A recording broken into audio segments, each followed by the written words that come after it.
Kalau di Bangkit sendiri udah berapa lama? Jujur nih, 10 bulan. Berarti sok terapi lah lo ya? Banget, banget. Ya harus harus belajar banget. Jadi karena masak satu, dua porsi dan masak buat 100 tuh beda banget ternyata. Gue cuma tahu basic yang bisa masak gini gitu. Satu dua porsi, let's say paling banyak 5 atau 6 gitu. Sekarang gue dipaksa untuk masak buat 1000 gitu kan. Puyeng utamanya gue.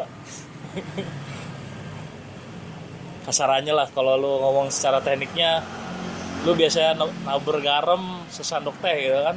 Gila lu dibangket segenggam. Lu tabur tuh kan. Gitu. Tapi lo bisa nikmati kerjaan ya? Iya, tapi asik sih, challenging lah buat gue gitu kan. Ada proses sih. Nah itu yang gue suka tuh dari dulu.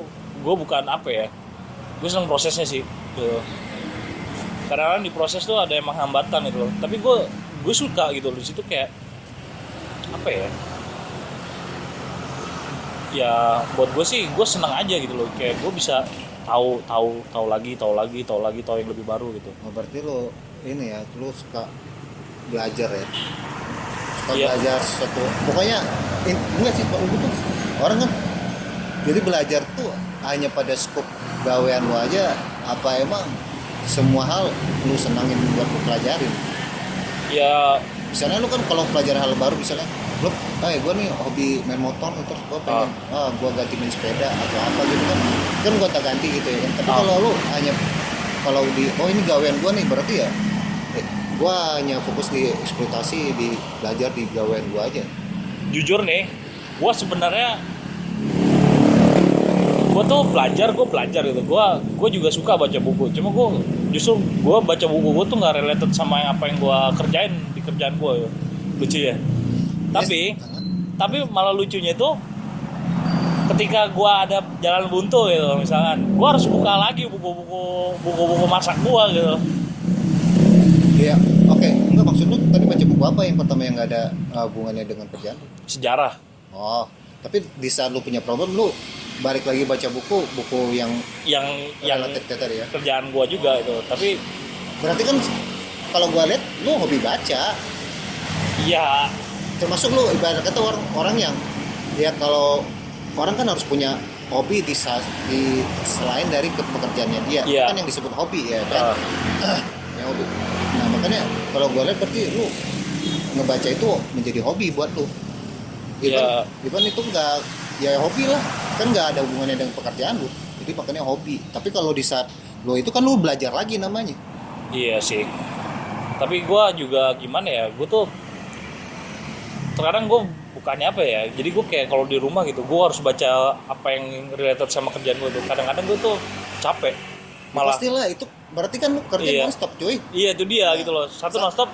Kayak ya benar, kayak gue masuk kerjaan gue harus gue bawa pulang rumah gitu loh. Iya. Makanya kalau gua nilai, kayak gua misalnya kayak gini ya, gua nih kerjaan gua gini, gua punya hobi. Misalnya hobi gua apaan, misalnya gua nonton. Hobi gua yaudah, kalau punya kesempatan gua nonton. Nah itu kan nggak ada hubungannya dengan kerjaan gua. Kalau gua nonton bagaimana lagi cara bikin kopi, ya sama aja gua masih belajar kerja aja terus. Tapi kapan gua istirahatnya? Tapi memang di saat ada satu sisi yang ngebuat, kalau lu kan di dunia kerja, di saat itu lu punya problem, mungkin problem lu datang berdasarkan ini nih, kayak mulai oke, ini dari atasan lu, itu jadi PR kan ibarat kata Iya. gitu ya kan. Iya. Kalau tapi bedanya kalau gua dari dunia usaha, gua tetap harus namakan ya, gua harus terus melakukan inovasi dan improvisasi, bahasanya seperti itulah ya, untuk membuat related tadi. Iya. Nah, kebutuhan dunia usaha kata orang, kalau gua tuh bukan kebutuhan dunia usaha, kebutuhan perut gua anjing. Nah iya, sekarang gini aja, gua bilangin kebutuhan perut gua. Kalau gua mau survive, ya gua kan harus memenuhi kebutuhan itu tadi, kemauan pasar itu tadi seperti apa. Nah itu yang gua harus melakukan inovasi, improvisasi dan segala macamnya. Dan itu gua pelajarin. buku gua bukan suatu buku yang bukan hanya cuman buku yang dicetak gitu loh. Tapi buku gua tuh bisa, buku gua banyak lah. Ibarat kata nih, gua pertama tuh kan belajar mendengarkan dulu ya kan. Contoh misalnya untuk satu perkembangan kayak gua setahun pertama gua dagang, gak ada yang namanya cemilan. Gak ada yang namanya cemilan, roti bakar, tenggoreng itu gak ada. Nah, di saat orang yang datang ke tempat gua udah mulai ada permintaan seperti itu, ada yang nanyain, lu nggak ada yang bisa digigit apa bang, bla bla segala macam. Makanya gua ngomong, oh iya, itu udah ada demandnya, udah ada permintaannya nih. Balik lagi kepada gua bilang hukum dagang asli kan seperti itu. Hukum ekonomi, supply and demand. Nah, dan demandnya udah ada, yang pastinya satu intinya ya supply and demand. Kalau kayak gua supply-nya ada dong, kalau cuman kayak roti, kayak kentang itu kan tuh barang yang lu bisa nyari itu di mana, tinggal lu ke pasar gua ketemu, atau di supermarket lu pasti ada ya kan barang permintaan seperti itu. Oke, supply-nya bukan suatu hal yang sulit bagi gua, dan demand-nya udah ada. Ya udah, makanya gua penuhin gitu. Karena untuk kalau gua bilangnya itulah analisa risiko terkecil dari sebuah usaha. Gua harus tahu itu.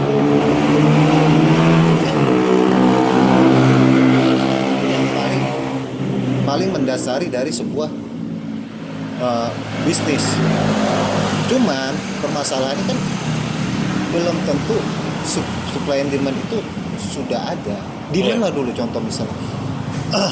Demand itu kan lo nggak bisa bikin demand itu hanya berdasarkan teori bisnis ataupun proyeksi bisnis.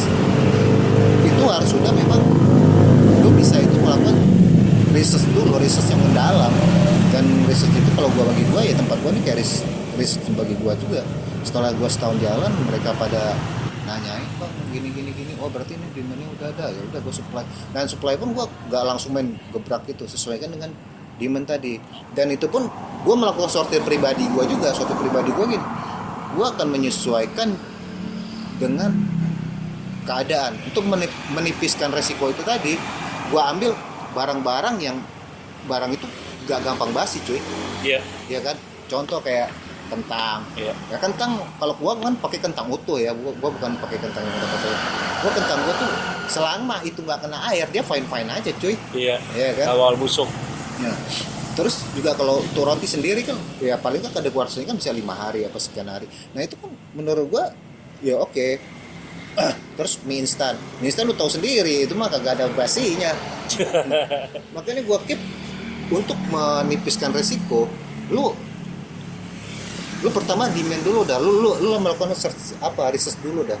Research terhadap demand. Kalau emang demandnya udah ada, itulah yang kata orang tes pasar. Itulah gunanya kayak apa, orang bagi kuesioner hanya untuk tahu nih jumlah demandnya sekian. Tadi gua bilangin learning by doing itu salah satunya ya seperti tadi.